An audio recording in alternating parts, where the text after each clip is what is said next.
So can we say that before some sort of expectation that you'll see a more one style of living rather than this heterogeneous living? I think that was one of the things which was striking to me. The cities, without the Turkish language, you would have thought you were perhaps in Chicago or New York City or something. The buildings weren't nearly that high, but the streets were busy, the buses, the cabs, the cars.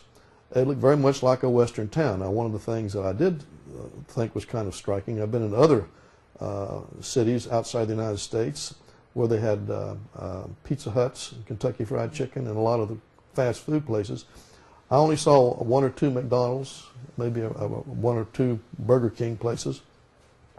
So there was the absence of what I would describe as American fast food locations, but the streets and the towns looked very much like you would see here in the United States, which was a little bit of a surprise, because I was perhaps expecting people to be more with the traditional Muslim fashion for women, and perhaps a more traditional, you see on television, even newscasts, important leaders wearing traditional garb, but I did not see that very much at all among the men. Like in the media, usually the woman is depicted in for Muslims are usually depicted as oppressed, and right. they do not have social intellectual life. And when you go there, did you see any difference between the depicted or prejudiced picture portrayed in media versus what you saw in Turkey? Of course, one of the things that we were all aware of in Afghanistan, the Taliban and the treatment of women and the wearing of not just the scarf, but the covering of the entire face with just eye holes. None of that did I see in Turkey, and the billboards were a little bit more risque than I would have thought. There was advertisements for clubs and bars and taverns, and the women were wearing very short skirts and things like this, and on television, the television shows, which was somewhat, I had not expected that. What came across to me, obviously, is that Turkey is much more contemporary as a society.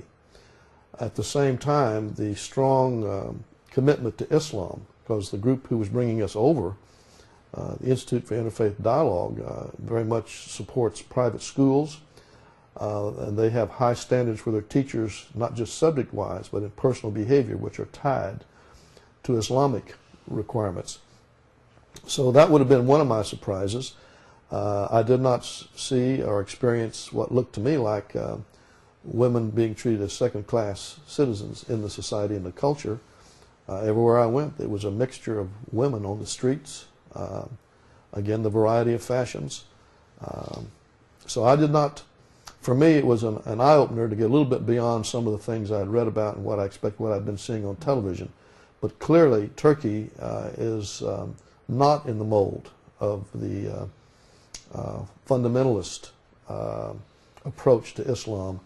Obviously, here in the United States, we have the same spectrum within the Christian groups. There are those who are very fundamentalist, wear their hairstyle a certain way, wear certain kinds of fashions, eat only certain kinds of foods, all the way over to those who feel like those are not essential to the practice of their faith. You saw some of that in Turkey also. And you mentioned that what do you think about the education activities of Gulen's movement? That was very good. Of course, I was told about the public schools, did not have a chance to go in and actually see a public school classroom, but the size, the numbers in the public schools, 60 or more perhaps in a classroom, which I, as a long-time high school teacher, when I had 30 or 35 students in a class, I had my hands full. And so I very much appreciated when Oklahoma began to reduce class sizes down to more manageable, 20, 25. But to hear about 50 or 60 kids in a classroom, that would be very difficult to teach. And the schools we visited, at least 2 or 3, the facilities were very modern. The chairs, in the hallways, it looked very much like an American school with the drawings and the colorings from the students. The meals that were provided, we were given meals in several schools, and they were very good meals, and I understand it was the same kind of food that the students eat. The emphasis on academics. We went to one school, and we were invited to come into the music class, and the students sang a song or two for us there. And then whenever we left the classes and the students had a chance to interact with us, I've never had the feeling of a sports hero or a rock star, but the kids flocked around us like we were some kind of super entertainer of some sort. And one student, one young boy, they all ask you similar questions. What is your name? Where are you from? I would ask them their name. But one boy took his own initiative. He asked me, "Do you speak Turkish?" I said, "No, I don't speak much Turkish at all." He said,